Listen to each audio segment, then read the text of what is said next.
Welcome, Dirt Road Believers. We had a very unexpected snow last night. It was not forecasted, so we woke up this morning all excited about having white on the ground, and we have just been enjoying it so much today, and we'll get to that video in just a minute. If you're new to Dirt Road Believer, welcome. I'm Tina. It's so nice to have you with us for a time in God's Word today. All right, it is February the 1st, so all you couples, all you lovebirds, all you married people, newly married, long time married, doesn't matter. You are going to love this month because it's all about the greatest love stories out of the Bible. And I don't know about you, but women especially, we love to romanticize. And let's just talk about that word for a minute, because romanticizing is not fantasizing. Fantasizing is when you your imagination comes from things that do not exist at all. Okay, fantasizing can actually be somewhat dangerous in a marriage relationship, but romanticizing, oh my goodness, romanticizing is when your imagination sparks from something that already exists into what you want it to become. And there is no better way than a good love story to begin to romanticize within your relationship and within your marriage, because what romanticizing does and why it's so healthy within a marriage is because it allows you to come up with your own desires for what you want this marriage to be. And it can be something as simple as romanticizing about that candlelight dinner that's coming up and how it's going to go. And whether it goes exactly as if you have imagined it or not, it doesn't matter, because if you're in a marriage, they ain't going anywhere. Okay, so you get a redo. you can romanticize as much as you want to, and it really helps couples come together on what each of them desire for a relationship, and it's actually quite fun. You know, I romanticize that my family is going to be like the family on the Old Navy commercial that just like spontaneously starts dancing in public all in unison. And I tell my family that, and they disagree, okay? But I think there is always hope. So maybe one day we'll get to be on the Old Navy commercial kicking it in our Old Navy outfits. But guys, this is going to be such an exciting month, and we're going to start out with something fun. We're going to do a giveaway. So whether you are local to Summerville, Lafayette area, or whether you live far away, do need you to be in the United States for this giveaway. But we are doing a Valentine's giveaway. We're going to draw for it next Tuesday here on the channel. That way you have plenty of time to get it or arrange to have it picked up. Okay, the first giveaway for Valentine's is, drum roll please, my favorite cheesecake, Aunt Mo's Cheesecakes in Lafayette, Georgia. We're doing a giveaway for their mini Mo's. Have a look.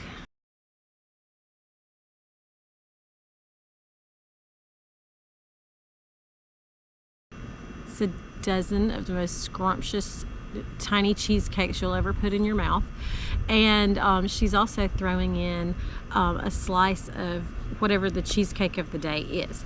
So we're giving away that. And then if you do not live around here, because that would be a pickup in Lafayette, Georgia, if you do not live around here, then you're going to get a little Valentine care package in the mail. That's our other giveaway, and I'm not even going to tell you what it is. It'll be a surprise, a Valentine surprise.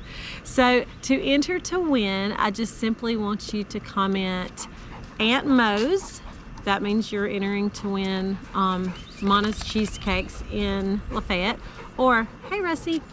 Or if you want to enter to win and you live further away, just comment Happy Valentine's, and you'll be entered to win the care package that will be mailed to your address.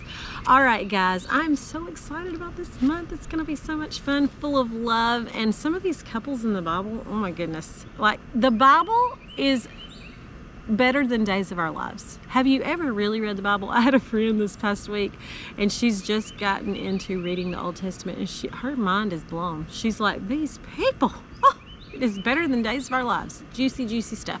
So today you're going to love today's love story, so stick with me. Mac and I got out this morning early when the sun came up and had fun in the snow. So enjoy this video, and I will see you back here for one of my all-time favorite love stories from the Bible. Careful.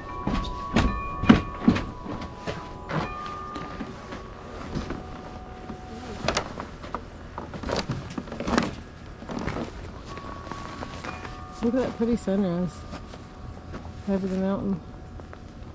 We got an unexpected snow last night.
My trusty sled. We've had these forever. You know how you get excited when it snows, so you go and buy all snow stuff and then you never use it. Not in Georgia. So this is the hill. This looks like a black diamond to me. I'm not sure. I don't know. Looks pretty steep. Who's going first? I want you to. I want you to test it out. What? I want you to test it out and see if I'm gonna die.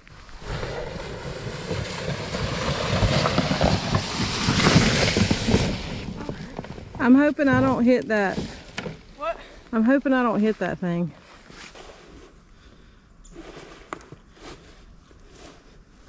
It's not going.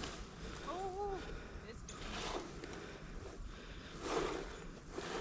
Hey, try to dodge those briars. What? The plants at the bottom are briars. Just try to dodge them. Well, I'm not going anywhere. I might be too heavy. They're briars, Mom! Oh! Oh! Those are the briars. Yeah. You can't dodge anything. It takes you wherever it wants. Well, you can control it with your feet. Am I stuck? You hit every briar possible. Oh. I would help you, but I don't know how to. I can do this. Get a little closer in.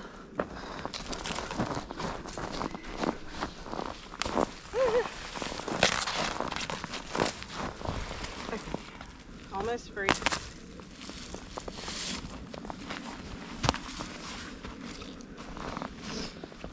I'm gonna have to check your back for briars.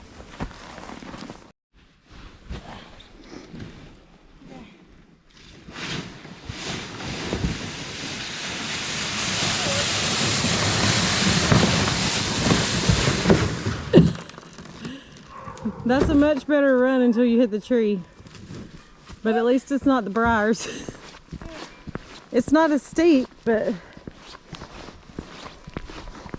that was a good run.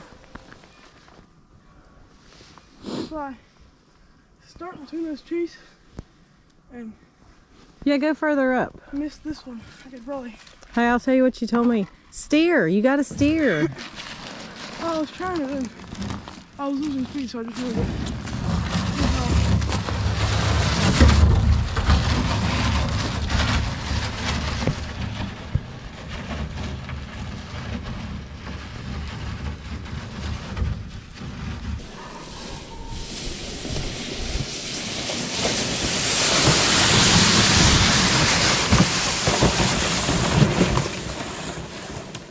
You missed the tree. I thought it was safe enough for you. What? I'd say that's safe enough for you. Okay.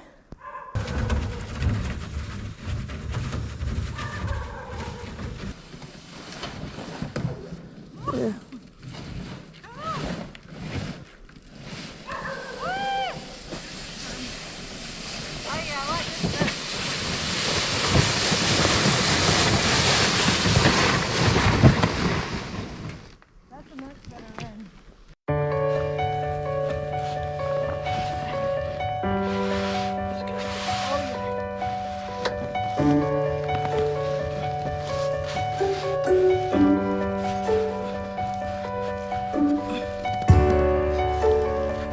I think once you hit the camera, we'll get it.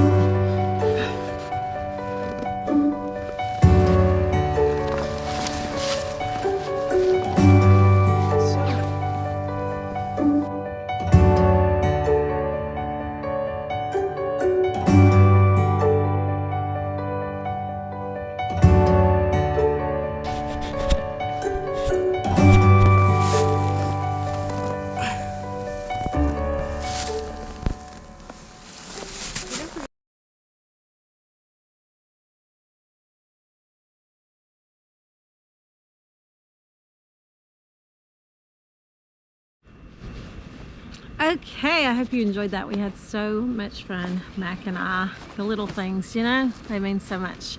I hope I always remember that little time together. All right, I told him, I said, if I get to be 86 and I can't remember it, you're gonna have to tell me all over again what we did.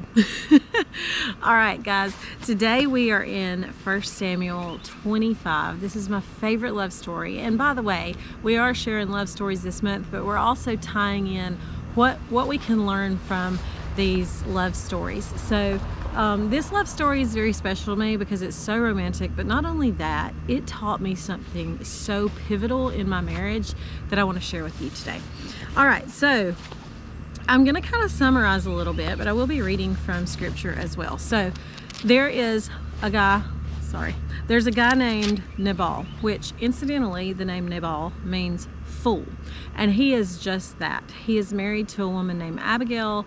He is filthy rich and he's a fool. So as it goes with fools, Abigail has spent a good portion of her life probably apologizing for his behavior, trying to cover things over with people on his behalf. And we see that happen in this story as well. So Nabal has just come to a time of the year where he has sheared his sheep, and I mean everything's good. He's had a huge income from shearing his sheep. Meanwhile, David, who is not yet King David, is out among his shepherds all this time that they have been tending to the sheep, and he and his men have acted like bodyguards for them. They have protected them, they have kept them safe. And the custom back then was when someone shears their sheep and it's that time of year, whatever wealth they accumulate, they share it with the community of people who have aided them in their job. And so this was very customary. David was not asking anything out of the norm, or his expectations were not too high for Nabal. Okay, why is David out here? Because he's on the run from King Saul, who is trying to kill him. Now David, because he slayed Goliath, because he had all the military success that he did, David is super famous. But David also looks like he is never going to be king, because it looks like he has let Saul live so many times when he could have killed him. So it looks like at this point David is pretty defeated and he has no hope of being king. All right, that gets us to where we are today. So David is asking, he is sending his men to ask Nabal for their portion of what he has made with his sheep. So while David is in the wilderness, he heard Nabal was shearing sheep. So David sent 10 young men, instructing them, I'm in verse 4, to go up to Carmel. And when you come to Nabal, greet him in my name. Say this: Long life to you, and peace to you and your family, and peace to all that is yours. I hear you are shearing. When your shepherds were among us, we did not harass them, and nothing of theirs was missing the whole time. They protected them. They protected their life. They protected everything that they owned. They were good to them. So ask your young men, and they'll tell you that we were good to them. So let my young men find favor with you, for we have come on a day of feast. Please give whatever you have on hand to your servants and your son David. So David's young men go, and they say all these things to Nabal on David's behalf. And Nabal answers, David who? Who is this son of Jesse's? Many slaves these days are running away from their masters, and I suppose to take my bread and water and meat that I butchered, why would I give it to them? I'm paraphrasing. So David's young men retract. They go back to David and tell David what Nabal, the fool that he is, says. And David says a few scary words. Strap on your swords, men. Now, when David says strap on your swords, you better watch out, because somebody's about to die. he and his men were heading to Carmel, to Nabal's place, and they were going to slaughter the entire family. That was David's intention. He says it. We'll just kill them, and we'll take everything they have. So one of Nabal's young men informs Abigail, Nabal's wife. She didn't know about David's men coming. So when Abigail is informed, Abigail, smart, attractive, beautiful, strong-willed woman that she is, she commands the servants without her husband's knowledge. Okay, I want you to pack up.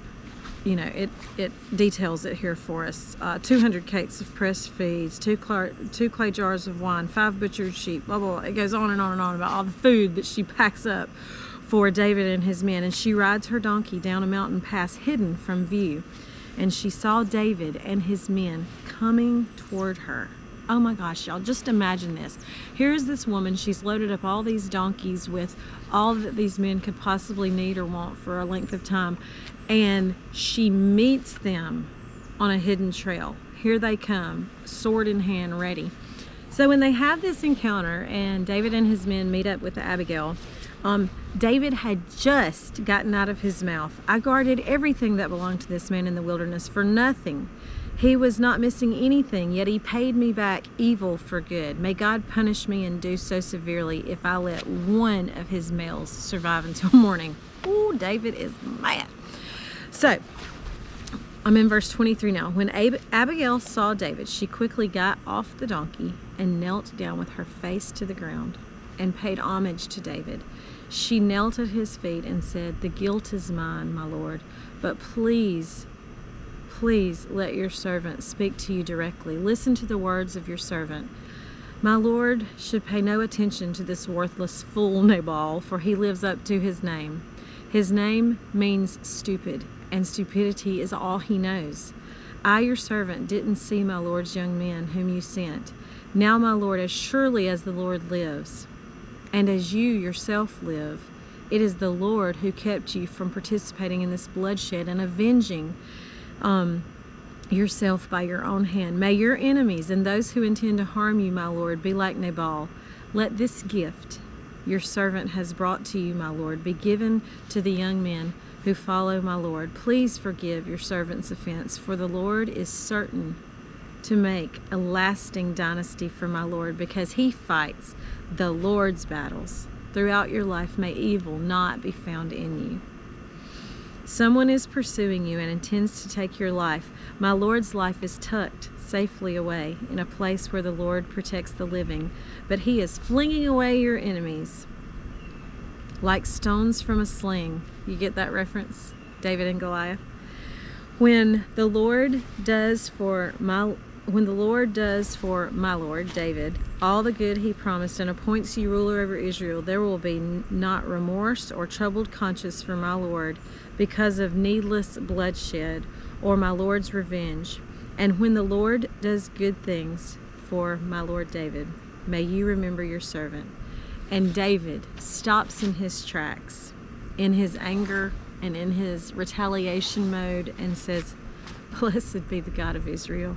He sent you to me today. May your discernment be blessed, and may you be blessed today from keeping me from participating in bloodshed and avenging myself by my own hand. See, David had turned away from murdering Saul, all these chances that he had. It was like his men were saying, God has given you Saul right here. He's right in that cave. Go kill him. But he wouldn't do it.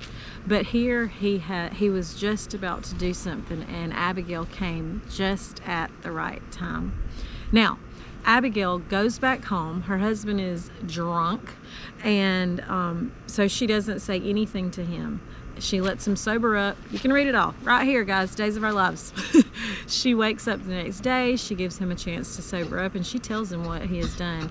And I don't know if he had a heart attack, if he had a stroke, but it says he turned to stone. Sounds like a stroke. And for the next 10 days, he was stone, and he died after that. Let's pick up at the end of the story. This is the good part right here. Okay. David sent messengers to speak with Abigail about marrying him. When David's servants came to Abigail at Carmel, they said to her, David sent us to you to bring him as a wife. He had heard that Nabal kicked the bucket.